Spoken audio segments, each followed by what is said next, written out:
Hello guys, in this video I'm going to show you how you can reschedule your meeting on Calendly website.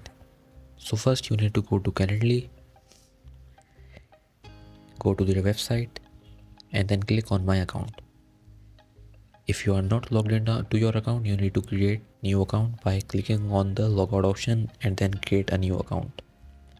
So I am already logged in. Here you can see that I have a meeting. If I want to reschedule it, I want to click on the settings icon and then click on edit. Here I can edit all of the functions of this meeting.